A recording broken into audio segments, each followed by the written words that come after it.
Hi, guys. Okay, I've got Hedwig behind me. I'm not on mute. I am not on mute. I'm looking at it right now. Not on mute. Good to see you. New streaming schedule. I know there's just a few people in here. New streaming schedule. So Tuesday, Wednesday. So tonight and tomorrow night, I'll be reading Harry Potter. We're getting close to the end. I mean, we're on 11 now, chapter 11. And then tomorrow, we'll be on chapter 12. So, and then Friday, Saturday, and Sunday is when my game streams. I'm thinking of a new game this weekend. I found a pretty kooky looking game, so it's like a horror game, but shoot 'em up. So hopefully it'll be interesting. And I think we should go ahead and get started. And I'm just going to go over chapter 10, which was the chapter we read last week. So chapter 10, Halloween. And that's how it was. That's how it's written in the book. Harry receives a Nimbus from Professor McGonagall, the Nimbus 2000 or something like that. And then what else? Harry learns how to play Quidditch from Woods. Chasers throw Quaffle through 3 rings for a point. So Chasers throw the Quaffle through 3 rings for a point. Keeper is the goalie. 2 beaters protect players from bludgers. And the bludgers try to knock players off their brooms. Oops, I forgot oh, never mind. Wee. Sorry, I made a snippet because then it can come out smaller, you know. And then 2 seekers, 1 from each team. They go after the snitch. And then that ends the game because they receive 150 points. There's like no recovering from that, if I remember correctly. And then what else? And then Harry, Ron, and Hermione defeat the troll. Harry jumped on the troll's back and all that, but Ron did the Wingardium Leviosa. He did it correctly to where he saved Hermione's life, and Hermione was quite not courageous in that fight. So I have to say I was kind of disappointed in Hermione, and I still don't know why she's in Gryffindor, because she isn't really courageous. Anyway, so we've got this right here. We are doing rather well, not going to lie. And, yeah, I'm really just enjoying the writing and enjoying the book. So I say we get started. I've been reading all day long with my students because we were finishing up a story. And I've just been reading all day long. The fact that I still have vocals is amazing. So tomorrow, I may just be vocalless by the end of the night. Yeah, I have no voice. My voice is going to go bye-bye. All right, so, yeah, that was chapter 10. Let's start reading chapter 11, which is the Quidditch game. I remember that. I want to watch the movie so bad. So when I finish the book, I'm definitely gonna watch the movie. Okay, so here it is. Let's do it. Let's read some Quidditch, shall we? Let's do this. This is fun. As they entered November, the weather turned very cold. The mountains around the school became icy gray, and the lake like chilled steel. Every morning, the ground was covered in frost. Hagrid could be seen from the upstairs windows, defrosting broomsticks on the Quidditch pitch. Bundled up in a long moleskin overcoat, rabbit fur gloves, and enormous beaverskin boots. The Quidditch season had begun. On Saturday, Harry would be playing in his first match after weeks of training. Gryffindor versus Slytherin. If Gryffindor won, they would move up into second place in the house championship. Ooh, so Gryffindor definitely has to win here. We need Gryffindor to win. Hardly anyone had seen Harry play because Wood had decided that as their secret weapon, Harry should be kept, well, secret. But the news that he was playing Seeker had leaked out somehow, and Harry didn't know which was worse. People telling him he'd be brilliant, or people telling him they'd be running around underneath him holding a mattress. This is, let's see. I'm curious to see how this turns out, even though I see the movie. I kind of cheated. I apologize. It was lucky. It was really lucky that Harry now had Hermione as a friend. He didn't know how he'd have gotten through all his work without her. What would all the last-minute Quidditch practice Wood was making them do? She had also lent him Quidditch Through the Ages, which turned out to be a very interesting read. Harry learned that there were 700 ways of committing a Quidditch foul. Wow. Holy crap. 700 ways to commit a Quidditch foul, and that all of them had happened during a World Cup match in 1473. That Seekers were usually the smallest and fastest players, and that most serious Quidditch accidents seemed to happen to them. That although people rarely died playing Quidditch, referees had been known to vanish and turn up months later in the Sahara Desert. Oh God, sounds like a dangerous game here. Hermione had become a bit more relaxed about breaking rules since Harry and Ron had saved her from the mountain troll. Yeah, exactly, Hermione. They saved you, remember that. And really, it was Ron, so you should be giving him a kiss. Saved her from the mountain troll, and she was much nicer for it. The day before Harry's first Quidditch match, the three of them were out in the freezing courtyard during break, and she had conjured them up a bright blue fire which could be carried around in a jam jar. They were standing with their backs to it, getting warm, when Snape crossed the yard. Harry noticed at once that Snape was limping. Harry, Ron, and Hermione moved closer. Harry, Ron, and Hermione moved closer together to block the fire from view. They were sure it wouldn't be allowed. Unfortunately, something about their guilty faces caught Snape's eye. He limped over. He hadn't seen the fire, but he seemed to be looking for a reason to tell them off anyway. Ad starts in like 39 seconds, but I'm trying to snooze it, and it won't let me snooze it. Oh, it won't allow me to snooze. Holy crapola. Okay, so when it starts, I'll just stop reading, as I usually do. I got you, people. I got my Pete's. All right, so Snape just seems like he's got it out for them. What's that you've got? What's that you've got there, Potter? It was Quidditch through the ages. Harry showed him. Library books are not to be taken outside the school, said Snape. Give it to me. 5 points for Gryffindor. He's just made that rule up. Oh my God, he just made the rule up. Harry muttered angrily as Snape limped away. Wonder what's wrong with his leg. Dunno, but I hope it's really hurting him, said Ron bitterly. I love how Ron is like the voice of the audience. He says what we're like thinking. It's like, yeah, good. You know, like when, what's her name? Hermione, when she was always against them and he would say something, he would have a quip, you know? It's like he's the voice of the audience. I kind of like that. The Gryffindor common room was very noisy that evening. Harry, Ron, and Hermione sat together next to a window. Hermione was checking Harry and Ron's charms homework for them. She would never let them copy. How will you learn? But by asking her to read it through, they got the right answers anyway. Harry felt restless. He wanted Quidditch through the ages back. Okay. All right. He wanted Quidditch through the ages back. I gotcha. 2 minutes. And I'll continue reading. So you guys could get through the ads. I got you. So I'm waiting patiently here. But I really do like this. I really do like the show. I have no idea who's watching me, but nobody's like chatting. It makes me sad. So sad. 1 minute and 30. Sad. And then I will. 1 minute and 30. I got you. All right. It's good.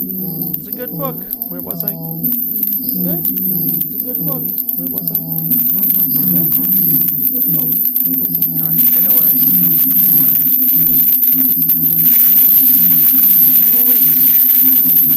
Right there. Look at that.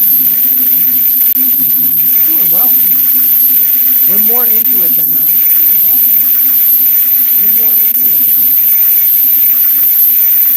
And then we'll start reading again. It's fun. I like doing this on stream too because it kind of like keeps me. I like doing this on stream too. Keeps me doing it.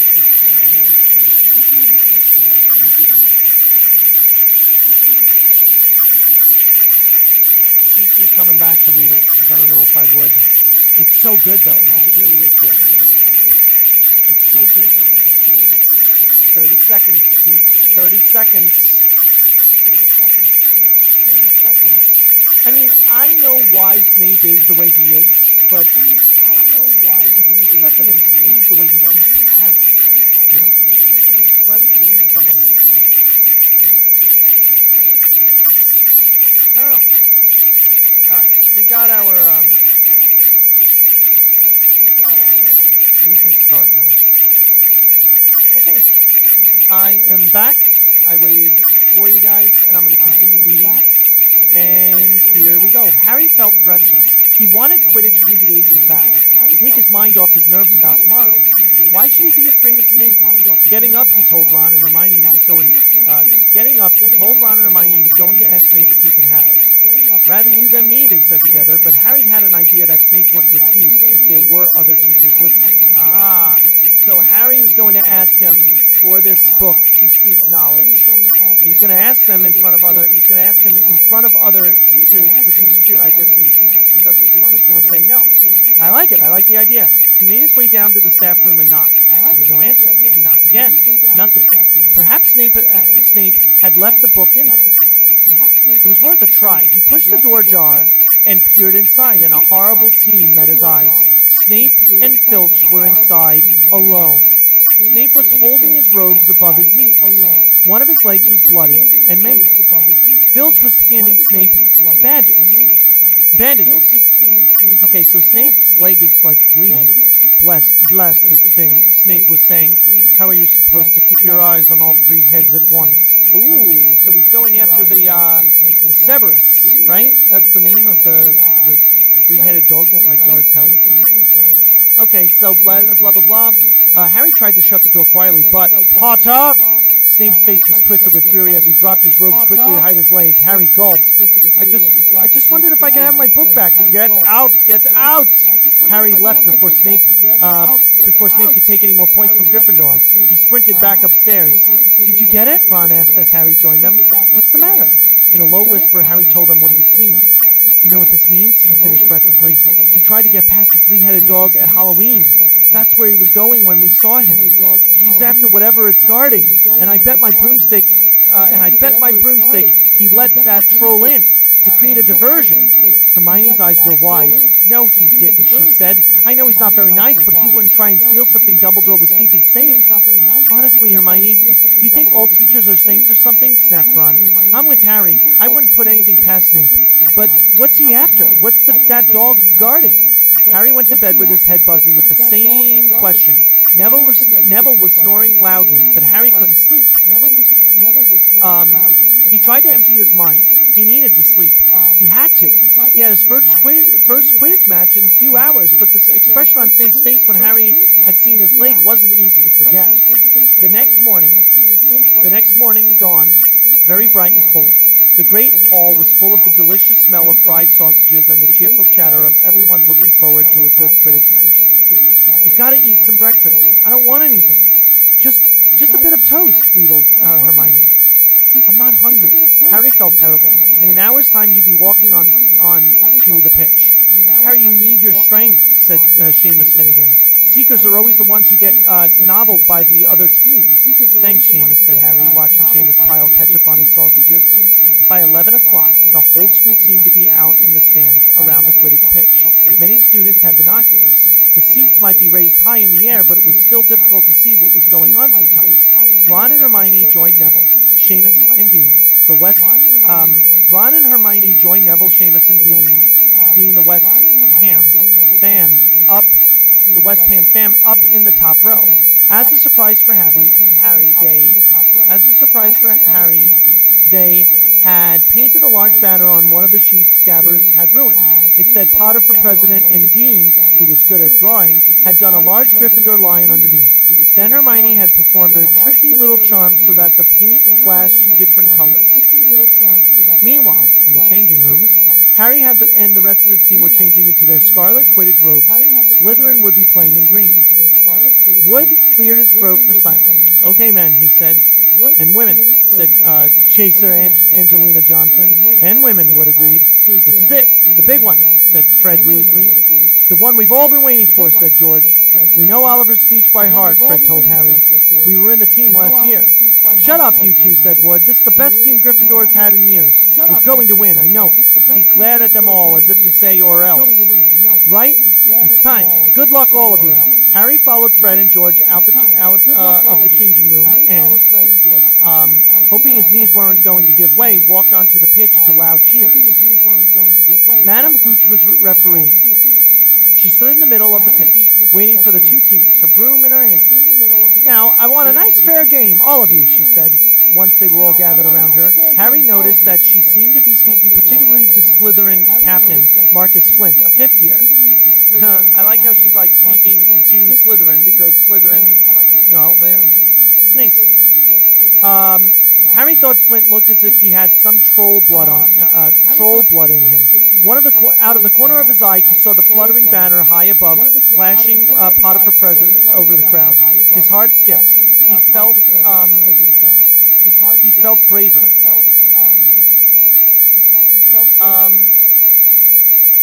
What's wrong with the audio? There shouldn't be anything wrong with the audio. I do have a fireplace going. Is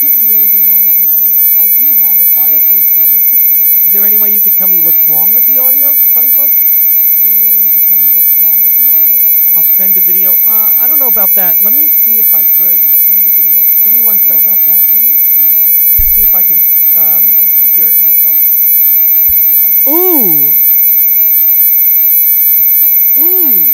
This whole time it's been like this?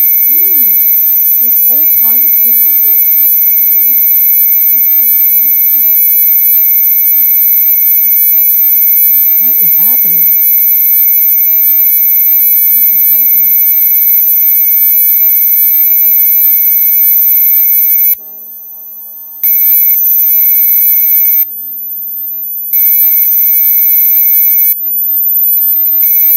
I don't know what's going on. Hold on just a second. What in God's name?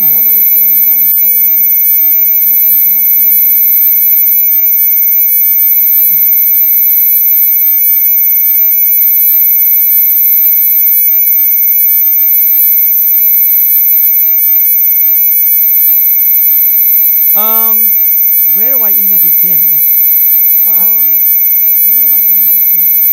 Ow. Ow.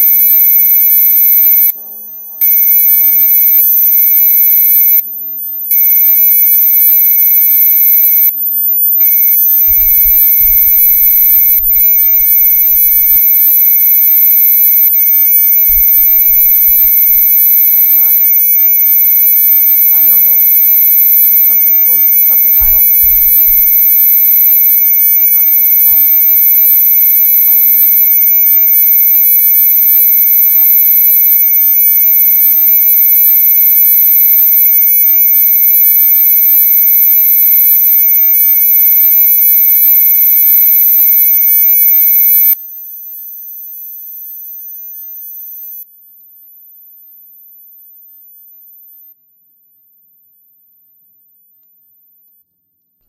Can you hear me?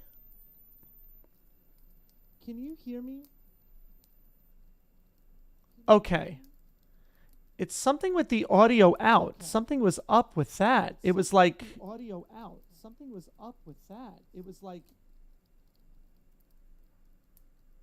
There's an echo now? Oh, yeah, no, there's an echo, but not anymore. I had my my track playing. Thank you, Funny Fuzz, for helping me. That stinks. For the past 3 minutes? Really? That stinks. Wow. All right. Yeah, no, thank you. Man, that would have kept going if no one told me, so I'm glad you told me that. Well, a waste, I know. I wonder when it started. That's what stinks. And it's not like I could rewind. Okay. So what happened here is that, I don't know, I'm just going to recap then. What happened was Harry went back to get the book from Snape. He figured if he asks Snape for the book back in front of other teachers, that Snape would give it back to him. However, when he opened the door, he saw Snape and who was the other guy? By 11, blah, blah, blah, blah, blah. Get out. Harry saw Filch was handing Snape bandages because there was blood like coming from Snape's leg. And then Snape noticed Harry and screamed, "Get out, get out, get out," blah, blah, blah. And so now he's like haunted by the fact that Snape caught him, even though he didn't feel like of course, Harry wasn't really doing anything wrong, right? So the next morning dawned very bright and cold, blah, blah, blah. Harry wasn't really eating. Everybody was like, you got to eat. You need your energy. And then now it got to the point where the match is going to start soon, and Harry noticed Potter for president, that they made him up in the stands. Hermione made for him up in the stands, and she made it like glow and stuff. So, all right. It said Potter for president, and Dean, who was good at drawing, had done a Griffith. Okay, so I already read that. Blah, blah, blah, blah, blah. Give me a second. Right, it's time. Good luck, all of you. Harry followed Fred and George out of the changing room and, hoping his knees weren't going to give way, walked onto the pitch to loud cheers. Madam Hooch was refereeing. She stood in the middle of the pitch, waiting for the two teams, her broom in her hand. "Now, I want a nice fair game, all of you," she said, once they were all gathered around her. Harry noticed that she seemed to be speaking particularly to the Slytherin captain, Marcus Flint, a fifth year. Harry thought Flint looked as if he had some troll blood in him. Out of the corner of his eye, he saw the fluttering banner high above, flashing Potter for president over the crowd. His heart skipped. He felt braver. Oh, very nice. "Mount your brooms, please." Harry clambered onto his Nimbus 2000. Madam Hooch gave a loud blast on her silver whistle. 15 brooms rose up high into the air. They were off, and the quaffle is taken immediately by Angelina Johnson of Gryffindor. What an excellent chaser that girl is, and rather attractive too. Oh, that's weird. "Jordan, sorry, Professor." The Weasley twins' friend, Lee Jordan, was doing the commentary for the match. Oh, okay. That was cute. All right. Closely watched by Professor McGonagall. "And she's really belting along up there. And a neat pass to Alicia Spinnet. A good find of Oliver Woods. Last year, only a reserve. Back to Johnson. And no, Slytherin have taken the quaffle. Slytherin Captain Marcus Flint gains the quaffle, and off he goes. Flint flying like an eagle up there. He's going to skirt. No! Stopped by an excellent move by Gryffindor keeper Wood. And Gryffindor take the quaffle. That's chaser Katie Bell of Gryffindor there. Nice dive around Flint. Off up the field. And ouch! That must have hurt.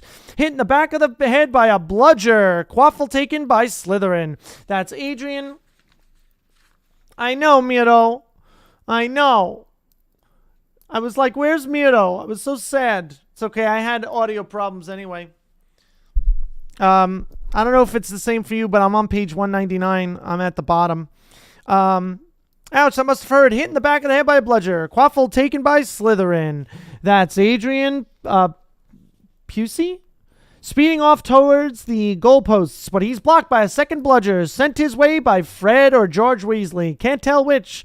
Nice play by the Gryffindor beater anyway. And Johnson back in possession of the quaffle. A clear field ahead and off she goes. She's really flying. Dodges a speeding bludger. And goalposts are ahead. Come on now, Angelina. I like how he's like rooting for Angelina. Keeper Bletchley dives, misses. Gryffindor score! Gryffindor cheers filled the air, filled the cold air with howls and moans from the Slytherins. Budge up there, move along. Hagrid, Ron and Hermione. Budge up there, move along. Hagrid, Ron and Hermione squeeze together to give Hagrid enough space to join them. "Been watching from me, huh?" said Hagrid, patting a large pair of binoculars around his neck. But it isn't the same as being in the crowd. No sign of the snitch yet, eh?" "Nope," said Ron. "Harry hasn't had much to do yet. Kept out of trouble, though. That's something," said Hagrid, raising his binoculars and peering skywards at the speck that was Harry. Way above them, Harry was gliding over the game, squinting about for some sign of the snitch. This was part of his and Woods' game plan. "Keep out of the way until you catch sight of the snitch," Wood had said. "We don't want you attacked before you have to be." When Angelina had scored, Harry had done a couple of loop-de-loops to let out his feelings. Now he was back to staring around for the snitch. I'm caught. My arm was caught. Once he caught sight of a flash of gold, but it was just a reflection from one of the one of the Weasley's wristwatches, and once a bludger decided to come pelting his way, more like a cannonball than anything, but Harry dodged it, and Fred Weasley came chasing after it. All right there, Harry? He had time to yell as he beat the bludger furiously towards Marcus Flint. Slytherin in possession, Lee Jordan was saying. Chaser Pusey ducks 2 bludgers, 2 Weasleys, and Chaser Bell. Chaser Bell and speeds towards the... Wait a moment. Was that the snitch?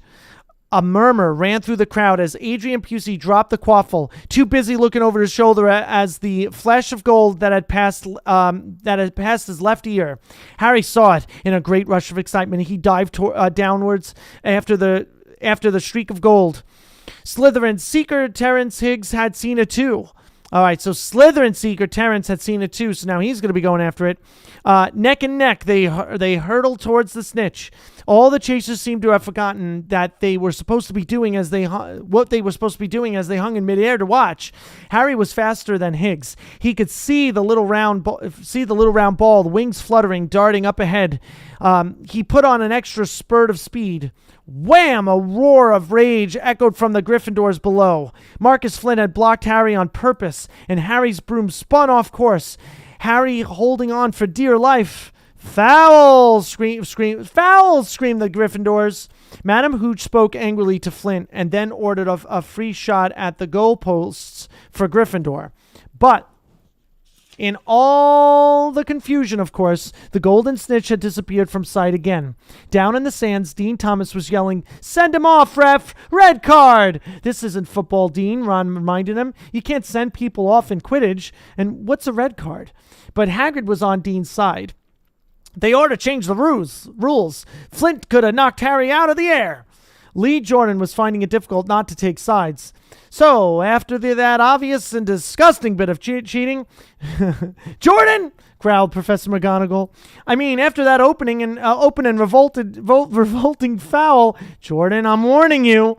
All right. Flint nearly kills the Gryffindor seeker, which could happen to anyone, I'm sure. So a penalty to Gryffindor taken by Spinet, who puts it away, no trouble, and we continue play. Gryffindor still in possession.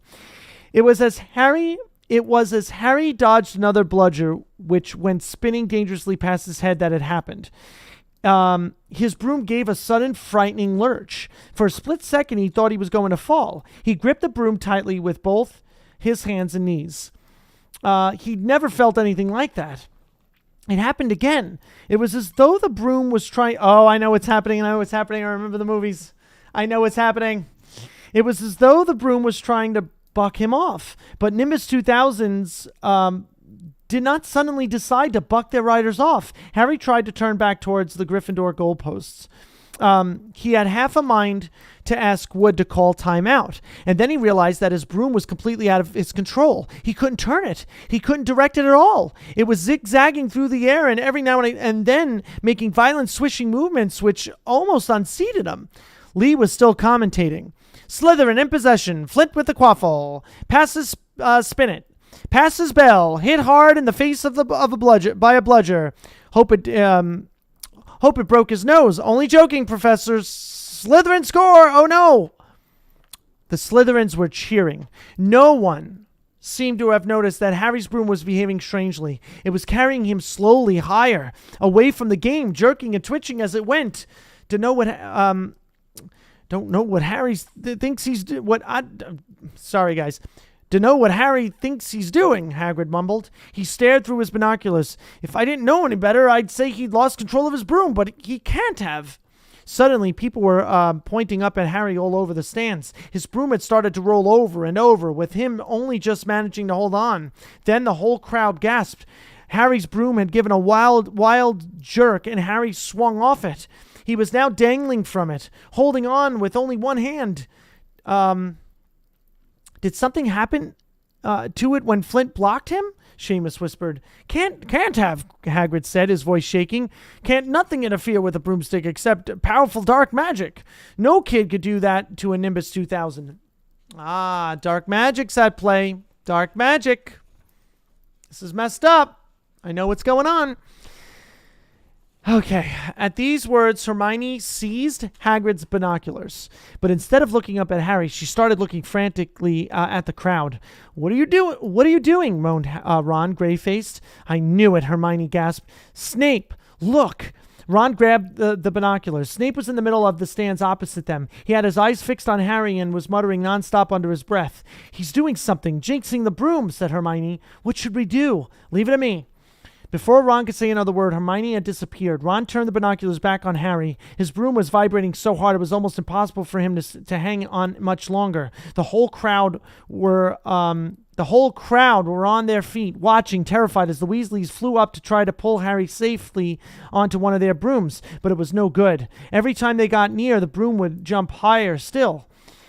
They dropped lower and circled beneath him, obviously hoping to catch him if he fell. Marcus Flint seized the quaffle and scored 5 times without anyone noticing. Holy crap. Okay. This is major. This is crazy. Much more detailed than the movie, but I could see it because of the movie. This is good. I love the writing. I really do love this writing. Come on, Hermione. Come on, Hermione, Ron muttered desperately. Hermione had fought her way across to the stand where Snape stood and was now racing along the row behind him. She didn't even stop to say sorry as she knocked Professor Quirrell headfirst into the row in front. Oh my God, I love the writing. I love the writing. It's so good. It's so good because I know what's going on, so I'm not missing the details you would normally miss through first read. Reaching Snape, she crouched down, pulled out her wand, and whispered a few well-chosen words. Bright blue flames shot from a wand onto the hem of Snape's robes. It took perhaps 30 seconds for Snape to realize that he was on fire. A sudden yelp told her she had done her job. Scooping the fire off him into a little jar in her pocket, she scrambled back along the row. Snape would never know what had happened. It was enough. Up in the air, Harry was suddenly able to clamber back onto his broom.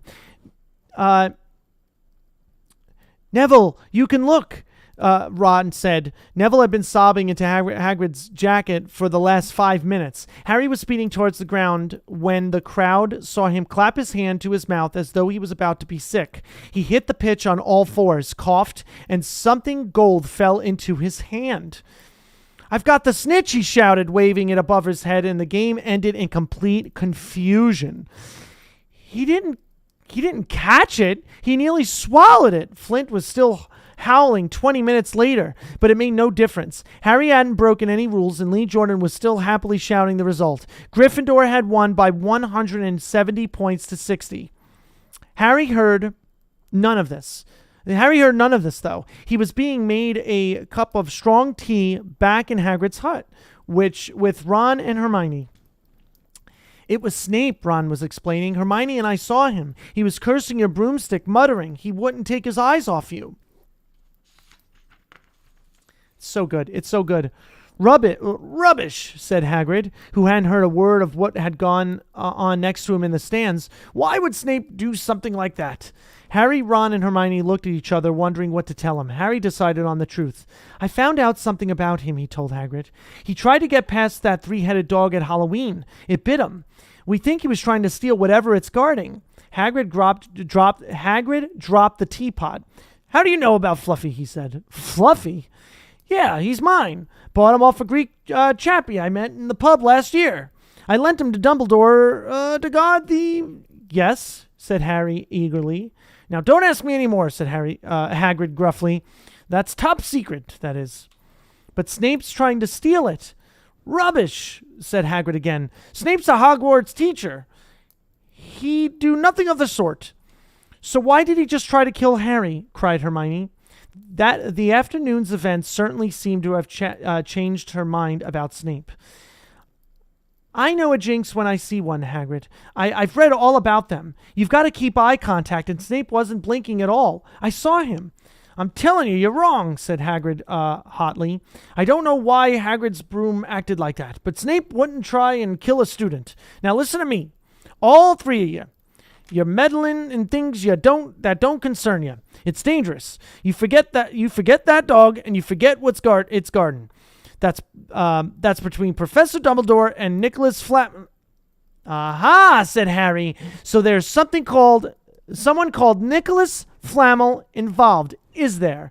Hagrid looked furious with himself. Man, oh man. It's getting good. It's getting good. And that looks like we are going to stop there. The mirror erased.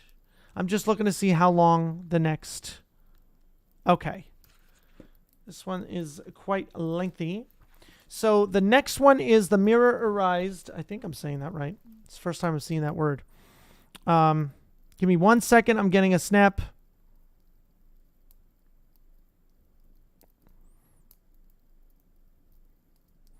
Ooh, it looks like I'm eating Culver's. Okay. So, let's go now and you guys, if you'll just sit tight, I am going to bam, getting that Google Docs.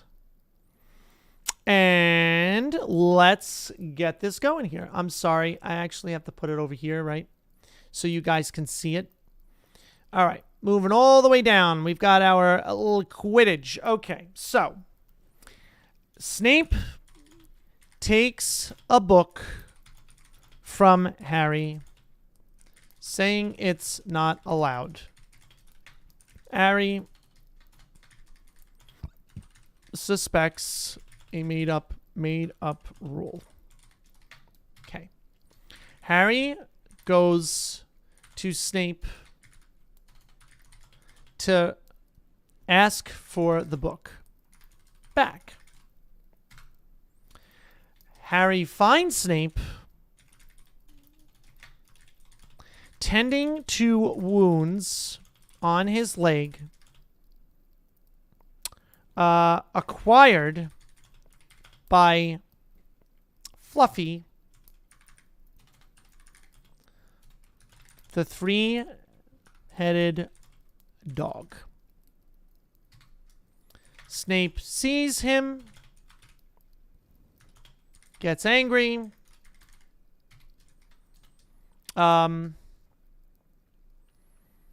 Harry's what? Harry's what do they call broom is jinxed. I think I'm spelling jinx correctly here. Jinxed during gameplay. Hermione and them suspects Snape. Hermione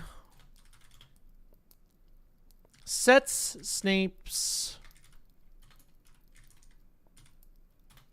robe a little ablaze.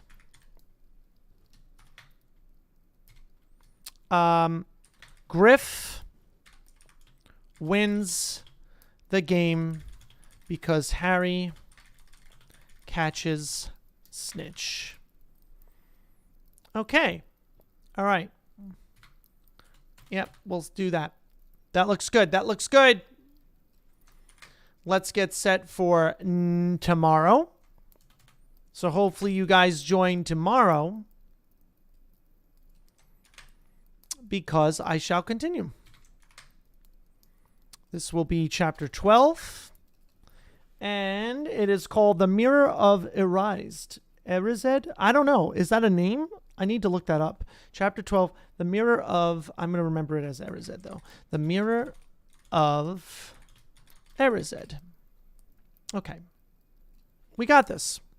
We got this. And it's going to be really awesome tomorrow. So I'm looking forward to it. Is anyone else looking forward? Okay, I won't fall asleep tomorrow. I know, because I always love having you, Miro, because I know you're like reading along. So I was really, really sad. I was very sad. I don't know what was going on with audio though. That audio was terrible. I have no idea what was going on. Here's my lovely Atlas, wondering how I'm doing. I love you too. You like my background, guys? Like, look at my background. Hold on. Ah. Okay. Watch my background. You ready? It's Quidditch. Isn't it cool? I like it. Is that cool? Yeah. Oh, wait. Wasn't I looking up Arised? Arised meaning. So apparently, Arised pronunciation is desire. Oh. Spelled backwards, meaning the name could be also be known as the Mirror of Desire. Oh. Look at that. The Mirror of Arised. So it's not really a word. It's just from Harry Potter. I did not notice that. Very clever. Very clever. I like it. Those watching, please be safe. Hug someone you love. I will see you tomorrow as we continue reading. Come Friday, Saturday, and Sunday is my gaming streaming time now. So I'm going to test out this schedule. We'll see. Possibly a new game on Friday. And it looks like a cool game. It's a first-person shooter. And it looks like it's creepy and comical at the same time. So I think it'll be a lot of fun. Anyway, I love you all. Thank you for watching and some of you reading along. And again, hug someone you love. I'll see you tomorrow night. Bye.